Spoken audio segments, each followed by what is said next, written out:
This is Optimal Health Daily, episode 404, 20 Ways to Eliminate Stress from Your Life, Part 2, by Babauta of ZenHabits.net.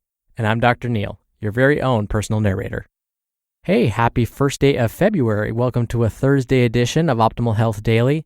This is one of 5 podcasts we read to you from blogs for free so that you don't have to read them yourselves, except on Fridays. That's where I usually answer your questions. So please continue sending me those questions. I love listening to them, and I love answering them for you. Now, today's post is a continuation from yesterday. So like I always say, if you're new here or skipping around, definitely listen to yesterday's episode first. That's episode number 403. All right, it's February 1st. I am wearing my Angels hat. Spring training is around the corner. Can't wait. I'm such a huge baseball nerd. As soon as football season is over, I'm thinking spring training. Now, who all is with me, huh? Okay, nobody. Nobody else cares. So let's jump right to part 2 of today's post and hear the rest of what Leo has to say about eliminating stress as we optimize your life. 20 Ways to Eliminate Stress from Your Life, Part 2, by Babauta of ZenHabits.net.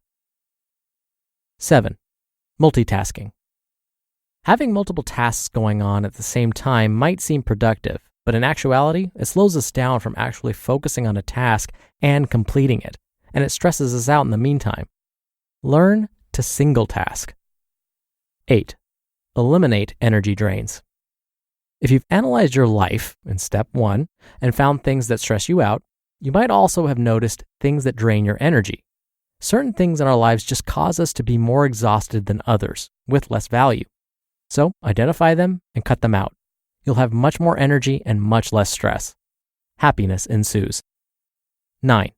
Avoid difficult people. You know who they are. If you take a minute to actually think about it, you can identify all the people in your life, like bosses, coworkers, customers, friends, family, etc., who make your life more difficult. Now, you could confront them and do battle with them, but that will almost certainly be difficult. Just think about cutting them out of your life. 10. Simplify life. Simplifying, of course, is a major theme of Zen habits. Simplify your routines, your commitments, your information intake, your cluttered rooms, the massive stuff going on in your life, and have less stress as a result. 11. Unschedule. Create more open periods of time in your life. It's not necessary to schedule every minute of our lives. Learn to avoid meetings and keep wide open blocks of time where we either work on our important tasks or batch process the smaller ones. When someone asks to schedule a meeting, first try to get it done through email or phone. If that doesn't work, avoid having it scheduled. Ask them to call you and see if you're free at that time. You'll love having an open schedule. 12. Slow down. Instead of rushing through life, learn to take things slowly. Enjoy your food. Enjoy the people around you. Enjoy nature. This step alone can save tons of stress. 13. Help others. It may sound contradictory to add more tasks to your life by trying to help other people. You've got enough to do after all. But if you were to add anything to your life, this should be it. Helping others, whether volunteering for a charity organization or just making an effort to be compassionate towards people you meet, not only gives you a very good feeling, it somehow lowers your stress level. Of course, this doesn't work if you try to control others or help others in a very rushed and frenetic way. Learn to take it easy, enjoy yourself, and let things happen as you work to make the lives of others better. 14. Relax throughout the day. It's important to take mini breaks during your workday. Stop what you're doing, massage your shoulders and neck and head and hands and arms, get up and stretch, walk around, and drink some water. Go outside and appreciate the fresh air and the beautiful sky. Talk to someone you like. Life doesn't have to be all about productivity. You should also avoid using online activity too much as your de-stressing activity. Get away from the computer to relax. 15. Quit work. This one's drastic and probably too drastic for most. But in all likelihood, your work is your absolute biggest stressor. Getting out of your 9 to 5, automating your income, and finding something you truly love to do that you're passionate about will create a positive life and a much less stressful one at that. Give a little thought before dismissing it. There might be possibilities here you haven't considered. 16. Simplify your to-do list. I've written about this before, but attempting to do everything on your long to-do list will definitely stress you out. Learn to simplify your to-do list down to the few essential tasks, and you will enjoy the process much more. 17. Exercise. This is common advice for stress relief, and that's because it works, but it's also a stress prevention method. Exercising helps relieve the stress buildup. It gives you some quiet time to contemplate and relax, and just as importantly, it makes you more fit. A fitter person is better equipped to handle stress. Another important factor, being unhealthy can be a major stressor, especially once you have to go to the hospital, and exercise can help prevent that. 18. Eat healthy. This goes hand in hand with exercise as a stress prevention method, of course. Become healthier, and a major source of stress will disappear. Also, I found that greasy food, for me, puts me in a worse mood and can contribute to stress levels immediately. 19. Be grateful. This might not be as obvious as some of the others, but developing an attitude of gratitude, I sound like a preacher with that rhyme, is a way of thinking positive, eliminating negative thinking from your life, and thereby reducing stress. Learn to be grateful for what you have, for the people in your life, and see it as a gift. With this sort of outlook on life, stress will go down and happiness will go up. That's a winning formula. And 20, a Zen-like environment. Take time to declutter your desk, as I mentioned before and I mentioned on yesterday's post. And even once you do that, continually edit your desk and working space and the things in your home until you've created a simple, peaceful, Zen-like environment. It will be much less stressful to work in an environment like that than a more cluttered and distracting one.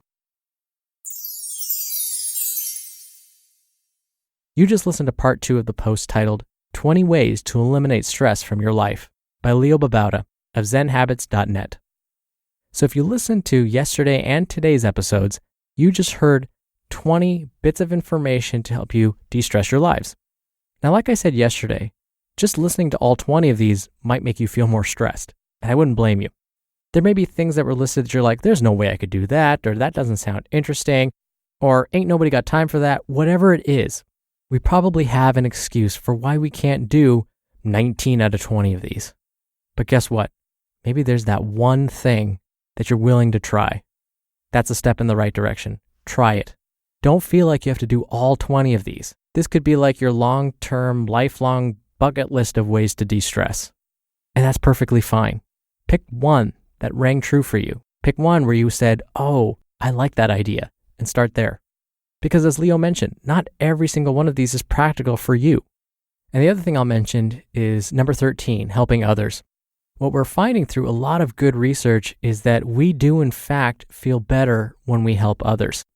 They've studied like neurochemistry and hormone levels and all of this fancy stuff. And what they found is, for example, when we give a gift to someone, we actually get a bigger release of all those good feeling hormones, and we have this lowered blood pressure response, and our blood sugar levels look good, as opposed to someone receiving a gift.